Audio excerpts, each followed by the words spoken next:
in fact, by word and by deed, that the mandate of heaven is not obvious. Yes, this happened. We're not denying reality.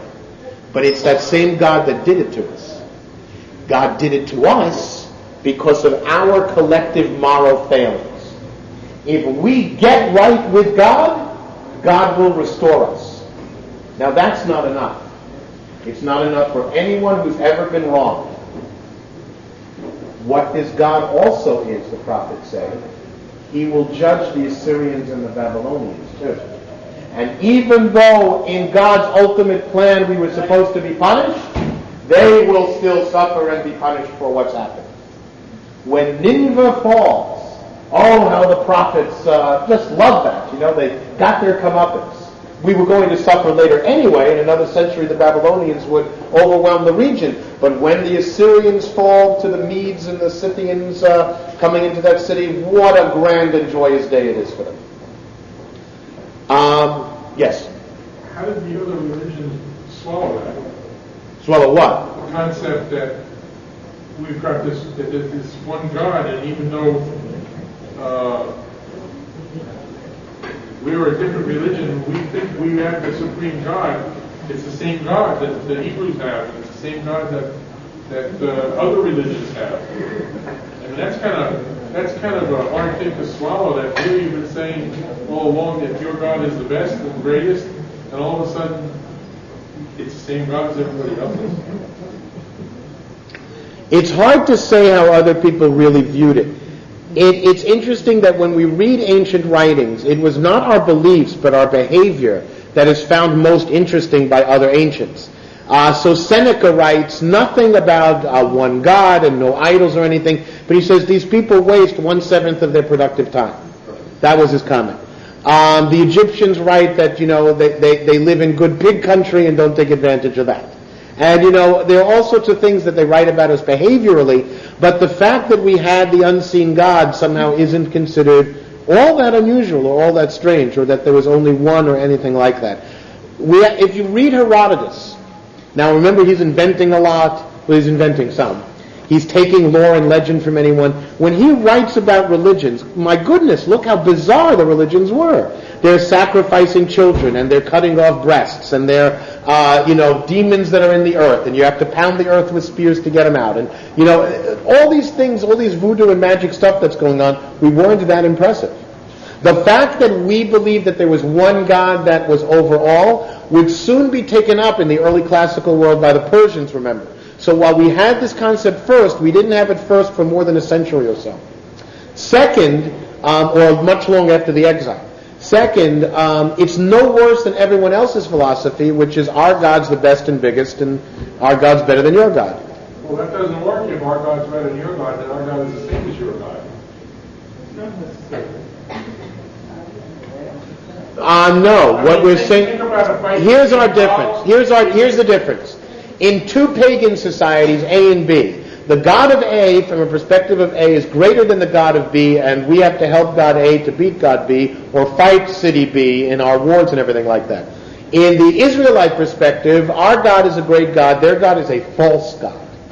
Not our God is stronger than theirs. They have a different God, but it's a false one. It won't work for them. Yeah, but somehow along the line, some of these other religions eventually swallow the idea, like Christianity, where there's one God, they just have different agents to get to God. It is very clear that the great classical thinkers of Greece and Rome were monotheists.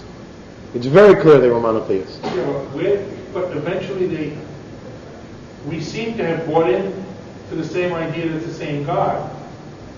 We just have different approaches. Okay. But some of these religions, if you will, excuse the term, are Johnny-come-latelys. Such as? We were there first. Well, they have their roots in us, but not exclusively in us. Christianity is the Catholic Church is right now very fond of referring to Judaism as the elder brother. We're an elder brother maybe from the same father, but we had different moms. They are really a Judaified Hellenism, is really what Christianity would say. Some would call it a Hellenized Judaism, but it's not. It's a Judaized Hellenism. It's still a belief in essentially pagan concepts of the origin of deities, and a similar universalist approach to the ones that the classical Greeks had. Now, how much of that did the classical Greeks get from the Jews or the Proto-Phoenicians? I don't know. It is clear that the ancient Greeks had a very tribal, localized view of religion, and that when they enter the classical era, at least not the common men, not the priesthood where it was economically dependent, but the great thinkers, the poets and the philosophers, had a more monotheistic approach to what they viewed as really what religion was. Yes? So is Jesus Christ a prophet or a intermediary for one God?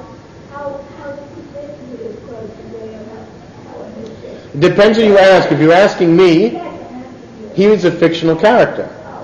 I think he is a composite of many Essene-like individuals, hippie freaky types, who were preaching peace and the end of the world and walking off into the desert and getting followers. Now, we should not think this is unusual. Some of the things we've seen in the 20th century are unusual. The youth movement in the 60s, the peace movement then, very strange, very unusual to have that. You know why it's unusual? Because we were a strong, prosperous country that could have won that war. It's very unusual to see the messianic development in Lubavitch. Why is it very unusual? Because we're always yearning for a Messiah when things are really bad and our backs are against the wall and we're about to all get massacred or run out of town or economically deprived. Oh, Mashiach's here, we see Mashiach everywhere.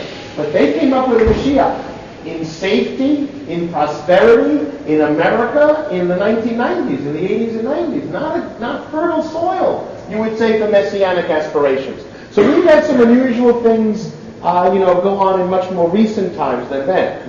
When we talk about the 2nd and 3rd centuries, the time when the Christian myth evolved, of the Common Era, we are talking about the most apocalyptic, cataclysmic moment in Southern European and Middle Eastern history. The world was ending as the Roman Empire was fragmenting, and before that, as the yoke of Rome was grinding the Jewish people into almost oblivion and non-existence. There are 300 years in Jewish history of almost continual warfare every single year. From 165 before the Common Era, the Maccabean Revolt, until 135 of the Common Era, the Bar Kokhba Revolt. There is war every single year in the Holy Land in that time. We're winning a lot of the time, we're losing a lot of the other time. We have an independent commonwealth sometimes, we're just a band of rebels at other times. When the temple is destroyed, that is a milestone. When Bar Kokhba is defeated, it is a more significant one psychologically. The sages and the rabbis then demilitarized the Jews, emotionally, psychologically, legally, as much as possible, believing that the redemption, we're just going to have to wait for it. Essenes and Christians, the first Christians, these were apocalyptic groups. The early Christians never could have conceived that there will be people celebrating 2,000 years and waiting for Jesus to come back. He's coming back in 5 years, in 10. That's what they were waiting for. Why is it that the New Testament says, well, if you're married, stay married, but if you're not married, don't get married? Why? Because the world is ending. Why did the Essenes? The Essenes actually accepted married people with families, but they discouraged marriage. Why did these groups discourage marriage? Because if the world is ending, it's not a time to get married and start bringing children into the world and living as if life's going on. It's all going to end. And that is the origin of this mythology and its form. In 3 weeks, we will be meeting again. We have some intervening events. Our next class will be on the 26th of June, Wednesday evening, 7:30, where we will discuss in the next of people of the books, the Talmud. Have a good evening.